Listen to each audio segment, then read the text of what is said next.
እንግዲህ ሩታ በጣም አብዳ በጣም ተናዳን ያለችው ማለት ነው። ለምን እንደዚህ እንደሆነችም በዚህ ቪዲዮ ላይ የምነግራችሁ ይሆናል። እንግዲህ አብርሽ ሄርሜላን አልፈልግሽም፣ አልወድሽም፣ ካንቺ ጋር አልሆንም ብሎ ቀለበቱን ከወሰደ በኋላ እንግዲህ ትላንትናም እንዳያችሁት በመኪና ቪዲዮን ሰርቼላችሁ ነበር። ካላያችሁት ቻናሌ ውስጥ ገብታችሁ ቪዲዮን ማየት እንዳትረሱ።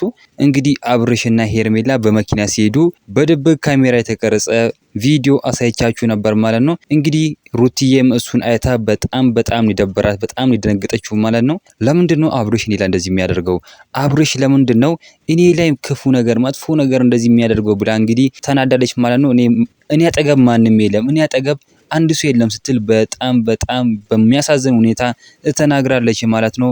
ሩትዬ እንግዲህ እህታችን በጣም ነው የምንወደሽ፣ በጣም ነው የምናከብርሽ፣ በጣም ነው የምንወደሽ። እኛ አጠገብሻለን ማለት እንፈልጋለን። እንግዲህ እናንተም ሩትዬ አጠገብሻለን እያላችሁ ኮሜንት ላይ ማስቀመጥ መጻፍ እንዳትረሱ። እንግዲህ በጣም ነው የኛ ድጋፍ የሚያስፈልጋል ማለት ነው። ኮሜንት ላይ እያስቀመጣችሁ እናንተም ድጋፋችሁን አሳዩን። ቪዲዮንም እስኪ ላይክ ሼር እያደረጋችሁ ወደ እሷ ሼር እያደረጋችሁ ይሄ ቪዲዮም እሷ ጋር እንዲደርስ እሷም እንድትበረታታ ማድረግ ትችላላችሁ ማለት ነው። ሀሳብ አስተያየታችሁን ኮሜንት ላይ ማስቀመጥ እንዳትረሱ። ቪዲዮ ላይክ፣ ቻናሉን ሰብስክራይብ ማድረግ እንዳትረሱ። በሌላ ቪዲዮ እስከምንገናኝ በያላችሁበት የዓለም ዳርቻ ሰላማችሁ ብዝት ይበልልኝ። ደህና ሁኑልኝ።